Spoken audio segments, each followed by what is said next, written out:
Kristie, welcome to Future Speak. I think a lot of HR and managers in the past have been, don't go personal. Don't touch that with a 10-foot pole. Stick to the facts, do the work. And yet the future of work, I think, is really blurring those lines. I was really looking forward to our conversation. You're the founder of Everspark. I introduce you as a real workplace partner because you're one of the few people that gets how to create an attractive workplace. You've had a fantastic career to date. For example, ex-HRD of Procter & Gamble, which is an incredible organisation and really forward-thinking. And you're currently taking Cincinnati by storm. I'd love you now to take just a couple of moments to introduce yourself to everyone today. What do you do and your role in the future of work? Thank you, Sam. Thanks for the invitation to be here with you today. Hello to all of your listeners and viewers. It's a pleasure to have met you this year, Sam, and the journey that I've been on, and then to be invited to speak on some really important and hot topics right now. So thank you for the opportunity. I actually come way by, been a long story, but we'll make it interesting. The atomic bomb that dropped in Japan, a human tragedy, and yet it created life for me. And so the story, this humble beginning is, my grandfather was 20 years old, enlisted in World War II, and he was on his way to fight in mainland Japan. And in the middle of that trans-Pacific boat ride, the decision was made to drop that bomb, and extremely unfortunate, and yet it meant my grandfather didn't have to fight in mainland. And if he did, who knows where he would have ended up, right? Maybe I wouldn't be here today. And so instead he was rooted back to the Philippines, and I came back to Detroit to get married and raise his family, have his 5 kids, the oldest of which is my dad. And so my roots are, I third generation immigrant, which wasn't a big part of my identity growing up, except that I knew I was Italian. We got together for all birthdays and holidays, and we made a really awesome cannoli at Christmas time. Like, those were my traditions. But family was really, really important. And as I grew up, I learned about my ancestry and learned about, those that came before me and how they lived in Sicily, or in Naples, Italy, and they wanted a better life for themselves. And so they got on that boat and immigrated to the United States, like many other Europeans were doing at the turn of the century, and set up a life there. And so I still have family in Sicily that I fortunately have met and have a chance to stay connected with via Facebook, and even have a chance to go visit. My 10-year anniversary with my husband, we're hoping to go to Sicily and stay with them. So I'm very proud of my roots. I'm very proud of the life that my family built in the Metro Detroit, and then eventually the suburbs, and then where I came as the first of my dad, and growing up in Detroit as a Polish Italian American, doing the best in school and studying science and engineering, and not sure what that would do for me. And then found my way over to the University of Michigan, just to study engineering, but again, not sure what that was going to do for me. I just like math and science. And so I've been fortunate to have opportunities in front of me and have the freedom of choice to go and to explore things, and which led me into a 21-year career at Procter & Gamble. Again, like, it was a wonderful opportunity, and yet it was because I didn't want to do automotive.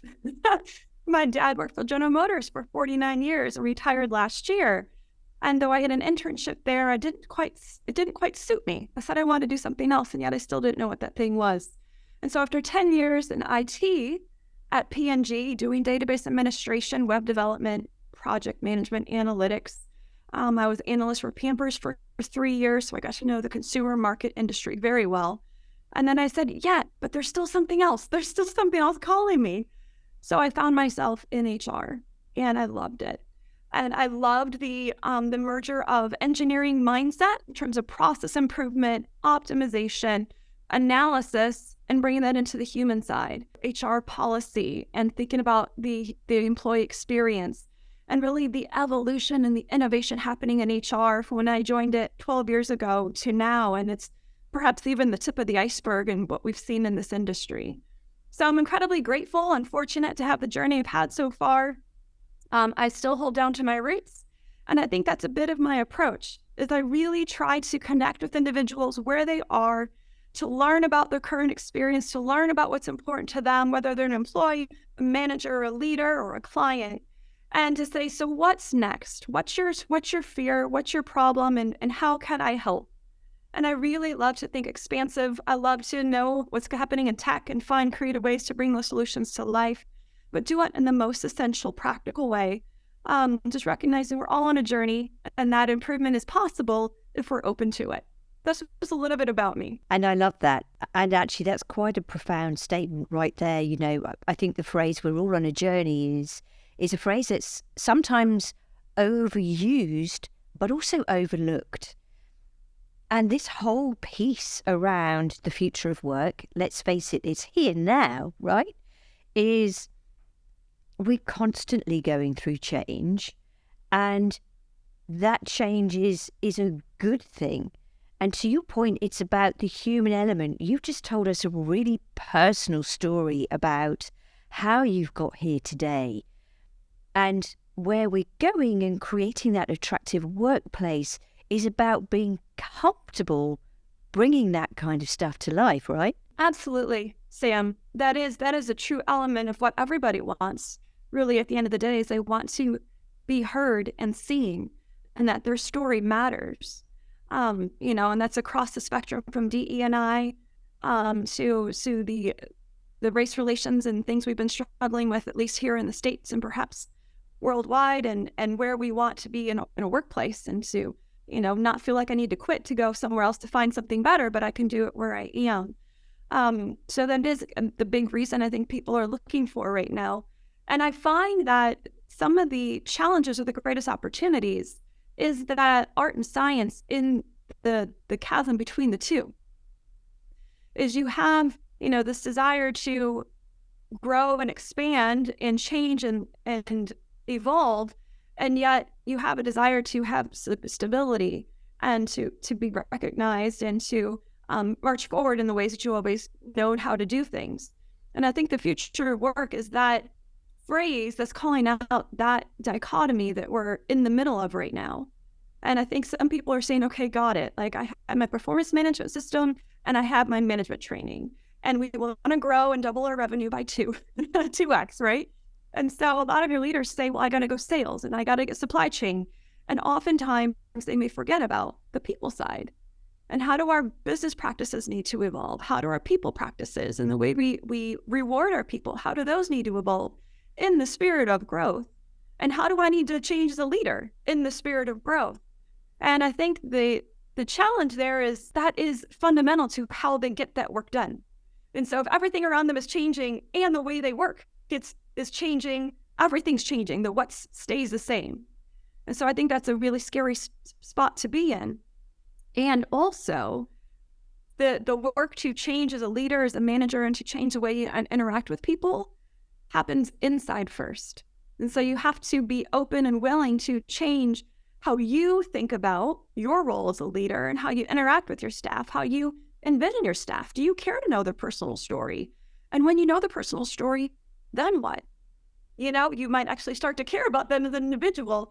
And I think a lot of HR and managers in the past have been, don't go personal. Don't go HIPAA. Don't touch that with a 10-foot pole. Just stick to the facts, do the work. And yet the future of work, I think, is really blurring those lines. And so it gives us an invitation to really explore that and do it in a meaningful way, and still respect and honor policy and make sure people understand, what they're accountable to and what happens if they don't deliver that work. So there's newness all around. It's a big challenge. You're right. It starts with us. And I remember 10 years ago when I was last working at an organization, and I'd said to them at the time, listen, we've got to go through this change. And as I was talking, I stopped and I became exceptionally present by the fact that that change started with me. The following week, ironically, I had a diversity and inclusion event to attend, and it was in the City of London. It was very apparent that this, what we call Magic Circle law firm, so one of the top law firms in the country, was hosting this event for a tick box exercise, right? But I was determined that I was going to break my cycle. And what I did at that event was I made sure I went up to people that I wouldn't normally talk to. As a result of that, I now have a great friend who's at the London School of Economics. We've done a bit of work together. We will continue to do work together. But if I hadn't got over myself, that would never have happened. So you're right, this is all about being personal. How can leaders, when they can see that they need to make that change, they want to make that change, but they don't know how do they make that first step? That's a really fundamental question, Sam. And I think it's different for everybody because we're all on a learning journey ourselves. If I can go back to that word journey, is I've heard some leaders in the last 2 weeks when we were exploring bringing up a topic in a conference about employee engagement in the future of work. And it was an IT tech conference. And when we talked about, how do you really engage employees? It starts with personal leadership. And some of that is emotional intelligence. And some of that is asking somebody, how do they feel? And this particular individual almost had a physical reaction to the F word, feeling. And he said, actually, if you kind of take this session in that direction, if I were in that room, I'd take my phone and head out the back door because I'm just not ready to go there. And so while you have individuals who are really not interested in exploring that at all, I would love to invite people to say, if you're there, the opportunity to even open one eye and explore what else is possible is not such a big leap. And here's why. Is in a one-on-one, as a manager with your employee, there are 3 basic things that you can ask that can tremendously increase that relationship. 3 questions that I always love to go to is 1, how are you? And the answer can be as simple as, I'm great. Let's get down to work. Or, really? You want to know how I am? And the more you build that trust, the more you're going to be like, I'm really exhausted and I'm really struggling. Or I have 5 priorities and help me understand how to prioritize them. It can go anywhere. But you give that employee the opportunity to answer that open-ended question. It's a sign that you care. And it's a 3-word question that we ask all the time, but maybe we don't stop and really listen for the answer. And so the second question I can encourage managers and leaders when they're talking to their employees is, what barriers are you facing? And some of that is that, if you say, how can I help? They don't quite know how you can help, but they know what barriers are facing. And so you can phrase the question in that way. And then the third one is, what are you working on? And maybe even reverse the second and third questions in order. But what are you working on simply allows you to stay in touch with their work. And the more work evolves and the more we have remote hybrid work and the more that we are exploring even digitizing work, where, a lot of IT teams are, what they're working on in their agile sprint is all dictated based on a form that they're working on or an app they're working on. And so you don't need to ask them, what are they working on? You already know. But being the human side of it, the technology takes away the commoditized activity, and you can be more human, and you can ask the question, how can I help, or even what are you working on, and what's the barrier, and how do we evolve together? What can we do as a team to help us meet our collective goals? So I think just as leaders, and we think about this in the future of work, the opportunity doesn't have to be big and scary. It can be very attainable, very accessible. And that in and of itself sometimes can be an internal change for an individual, is they might be scared to ask that question, to go to that F word, the feeling word, to really get in touch with their employees or to build that relationship.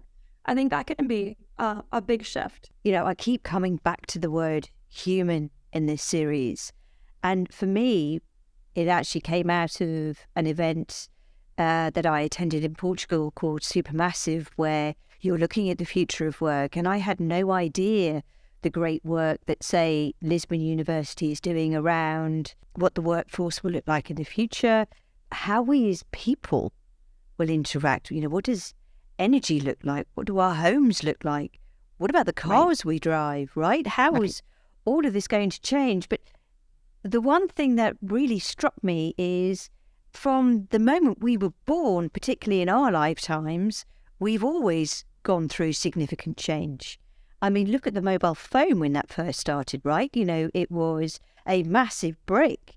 And I remember my dad having one in the car with a little cord that you picked up. Can you imagine now if you were pulled over by the police and holding that? Oh, I'm sorry, I was going back to old. Right. I remember that as well. This is a continuum of where we're at. And whilst we're looking at that continuum, you've mentioned and used the phrase journey a couple of times in this conversation. Actually, maybe my question is, how would you like to see your role evolving? So I think, it's interesting. We go back just a very short time, Sam, and we can all relate to the technology, that Walkman.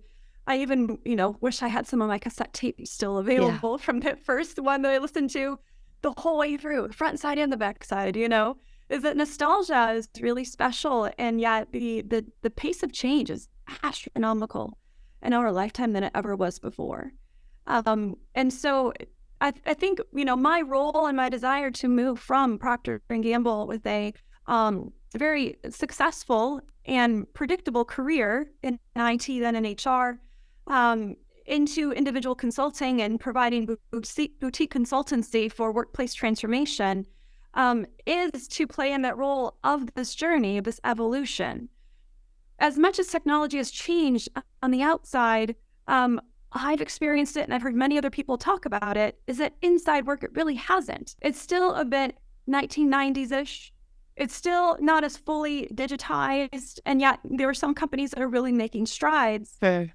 But in my experience this past year, there's still tremendous opportunity, even for the management fundamentals of having these one-on-one meetings on a regular basis, of being okay asking somebody about where they want to go in their career, or how long do you plan to stay here in this company, and being okay with the answer. And so I love to play in the space of helping your small to mid-sized companies or even teams, is meet them where they are and envision what's possible and getting the fundamentals right. How do we manage conflict? How do we have effective decision-making at all parts of the organization? How do we effectively communicate from the leadership team down to the mid-level managers? Many companies, highly successful, multi-billion-dollar companies, at least here in this city, are still struggling with those fundamentals. And so that is part of the work that I do in partnership with a university here in town. And I think the answer is technology and or digital analytics and assessments can come faster than what we think. That doesn't have to be scary for those individuals. So here's a couple examples.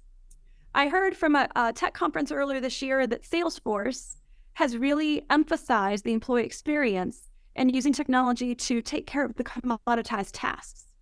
So and I heard your previous podcast, Sam, you were discussing, I think with Steve Cadigan, about technology comes and everybody thinks it's going to take away their jobs.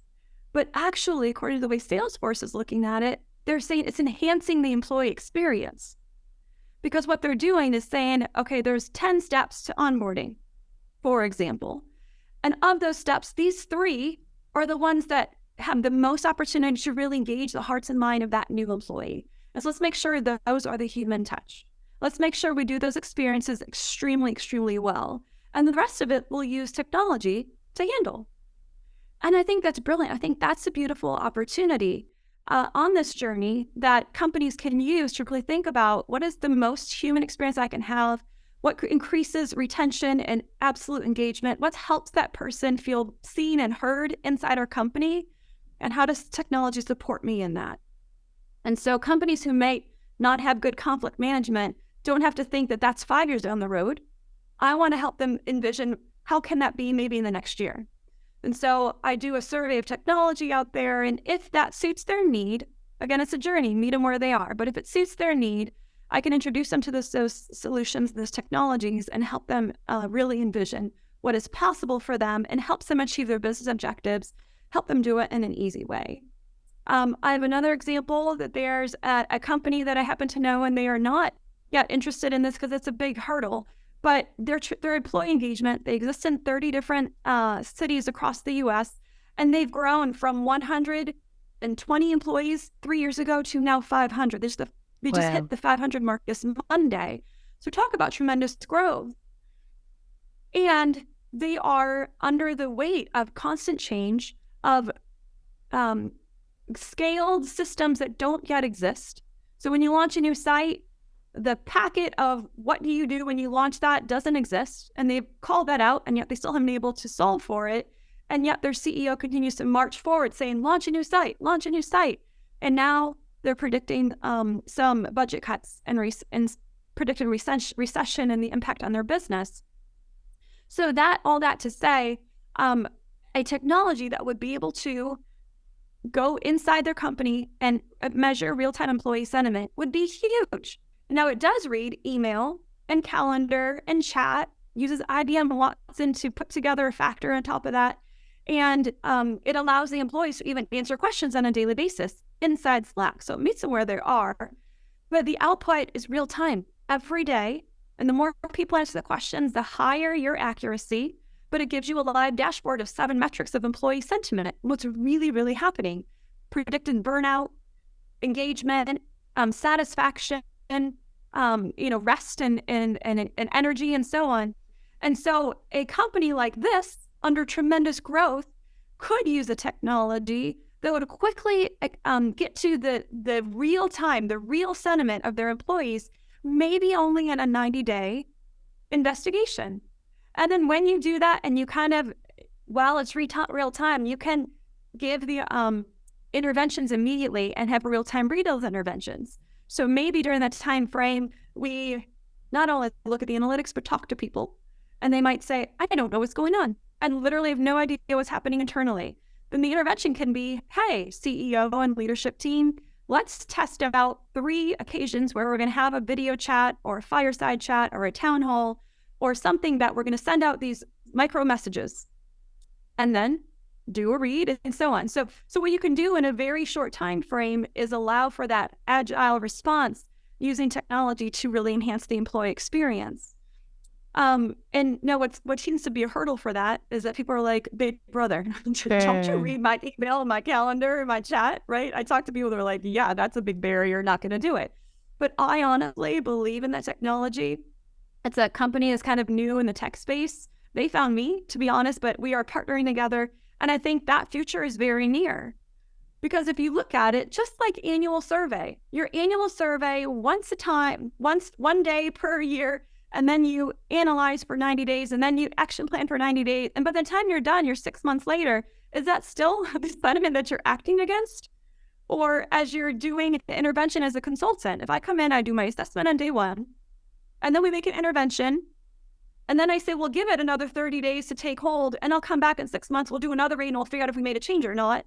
That is also a bit, a mindset of the old where it was a predictable, stable environment. But everything's changing right now. In some ways, I don't know how effective that methodology is. But I believe having a real-time methodology where people feel that the data and how they work is actually being used for their good is the way of the future. So just a couple examples, but I'm a big proponent of technology for the spirit of the human experience, but only necessary according to the business need. And fundamentally still, let's not forget basic, good managerial principles, listening to employees, conflict management, communication, etc. But that's a little bit of the journey that I've been on and where I am playing in this space right now. I love that. The whole point, that one point of reference, if you like, we'll do an employee survey. You've had a bad drive into work. You've been stuck in a traffic jam. You've had a row with your partner that morning. Your car needs fixing. So you come in and you answer that survey in a bad mood. Mm-hmm. The same can be said when you look at a probation period. Number one, I hate that word. We're going to put you through a probation period. You instinctively and subconsciously are going to be on your best behavior. I don't care if that's 30 days, 60 days, or 90. You're going to be an absolute angel during that time, and then the real you's going to come out. So I hear you. I get the concern about, hey, I don't want Big Brother watching everything I do. I also get the point of actually just being able to feed into something over a consistent period to really get a clear understanding of what's working and what's not, because that's only going to help me if it's done in the correct way, right? Right, right. There's a human truth, and we respond to the conditions that we're in. And so a dear friend of mine actually has like a pretty popular TED Talk where he talks about he was an orphan, and he was then in this Hershey orphanage in Hershey, Pennsylvania.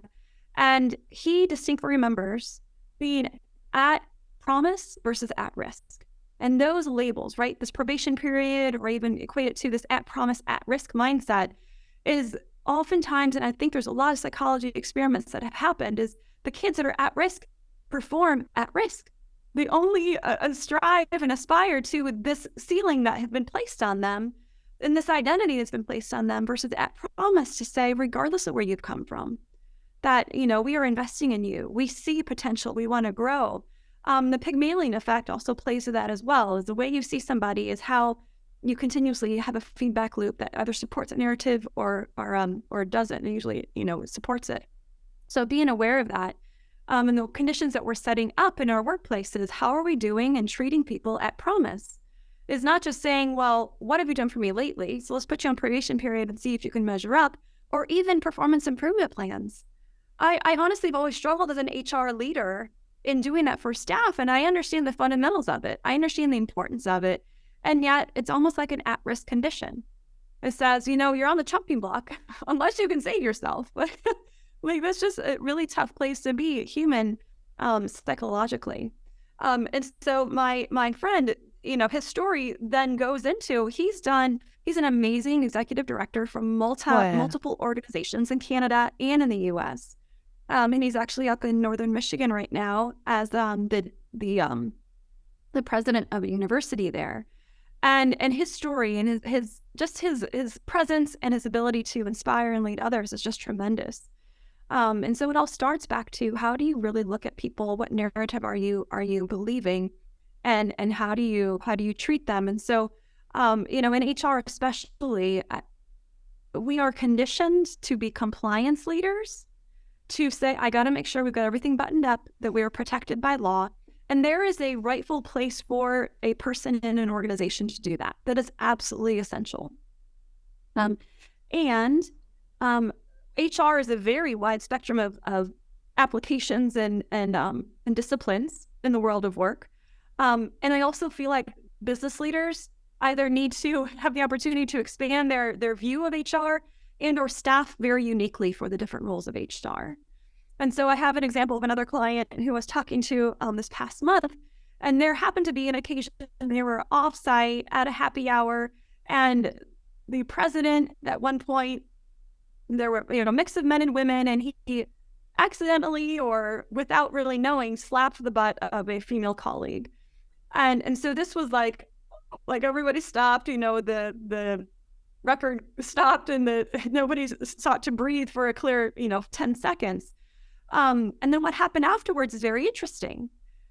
So I'm hearing the story from my colleague, and he said, well, when HR heard of it, and my colleague is HR, but he's like the people culture guy, right? So when my colleague heard of it in HR, like they wrote it up. They made sure they documented it. They, you know, crossed their T's and dotted their I's, and then had that individual make sure that they complete diversity training again and have it documented. And so when my colleague heard about that, he didn't quite, he wasn't HR in that space, so he didn't hear about it. But if that same guy called him and said, did you hear about it? Do you think I'm going to get fired? Like, he was afraid of his job because of losing his job because of what he did in that moment. And so my friend said, what happened? Like, did you have a conversation with the woman? Like, did you discuss in that moment, like, oh, you know, my bad, I'm sorry, that was a big no-no, and be very sincere about your apology, you know, or after you talked to that woman and apologized and she was okay and you're okay, did you talk to like, what did you do to rectify the situation and kind of be human about it? You know, for me, the last thing I would do was like sit me down and go do another diversity or, you know, harassment training. Like, yes, that's important, and yet that's not going to solve the problem that might exist in your workplace.